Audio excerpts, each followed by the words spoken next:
الحمدللہ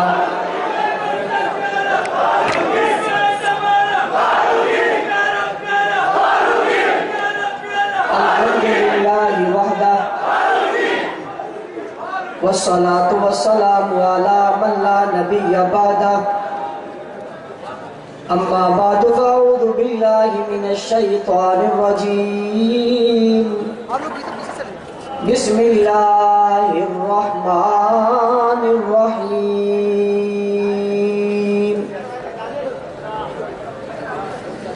وما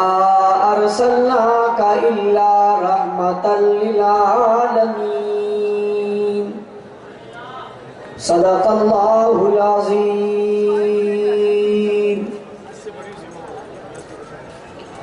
غیرت مند با وفا بہادر نڈر بے باک بے خوف توحید و سنت کے پروانوں اصحاب رسول کے دیوانوں، آج ایک بار پھر میمن سوسائٹی کھڈا مارکیٹ میں سالانہ ہادی عالم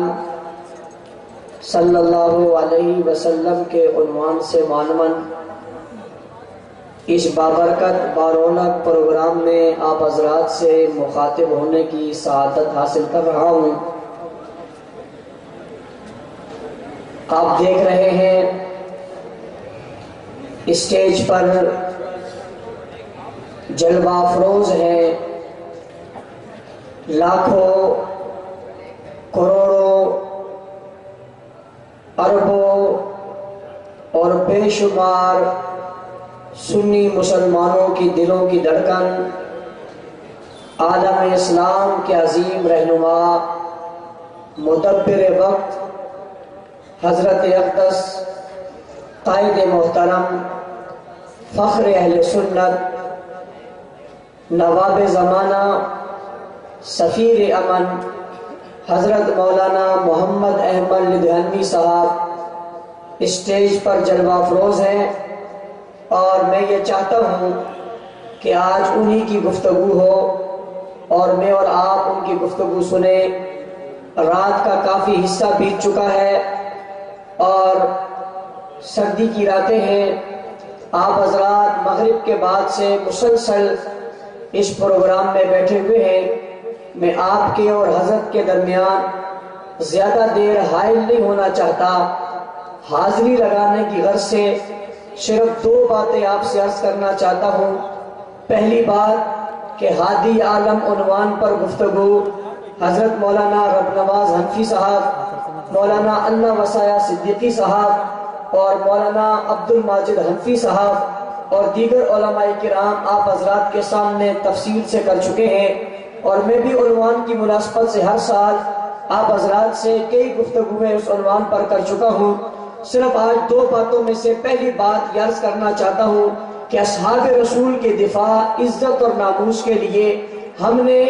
اپنے آپ کو پیش کیا ہے اور ہم اس راستے پر چل پڑے ہیں۔ ہم یہ بات سمجھتے ہیں کہ یہ راستہ آسان راستہ نہیں ہے، ہمیں معلوم ہے کہ یہ راستہ پھولوں کا راستہ نہیں ہے، ہمیں معلوم ہے کہ یہ راستہ پرخطر راستہ ہے، ہم جانتے ہیں اس راستے میں خطرات ہیں، ہمیں معلوم ہے اس راستے کے اندر بہت ساری ایسے دشواریاں آتی ہیں جو سہنی مشکل ہیں، لیکن اس کے باوجود یہ سمجھنے کے باوجود ہم نے عزم کیا ہوا ہے، اگرچہ ہم نے حق نواز کو، ایثار کو، مختار کو، اعظم طالب کو، علامہ علی شیر حیدری کو، علامہ ضیاء الرحمن فاروقی شہید کو اور دیگر شہداء کرام کو اس دنیا سے جاتے ہوئے اور خون میں تڑپتے ہوئے دیکھا ہے، اگرچہ ہم نے حافظ احمد بخش ایڈوکیٹ، عبدالغفور ندیم، انجینئر الیاس زبیر اور ان جیسے بہت سارے حضرات کو، کراچی کے بہت سارے ساتھیوں کو خون میں تڑپتا ہوا نہ صرف دیکھا ہے بلکہ ان کے جنازے اپنے کندھوں پر رکھ کر قبروں کی پاتالوں میں اتارے ہیں۔ ہم نے یتیم بچے دیکھے ہیں، ہم نے بیوہ عورتیں دیکھی ہیں، ہم نے لاوارث، ہم نے جناب بوڑھے ماں باپ دیکھے ہیں، بے سہارا عورتیں دیکھی ہیں، ہم نے اجڑے ہوئے خاندان دیکھے ہیں۔ یہ ساری چیزیں ہمارے سامنے ہیں، ہم ان سب چیزوں کو دیکھنے کے بعد اس راستے میں آئے ہیں، اس راستے کا انتخاب کیا ہے، لیکن راستے کا انتخاب اس لیے کیا ہے کہ ہم اس راستے کو راہ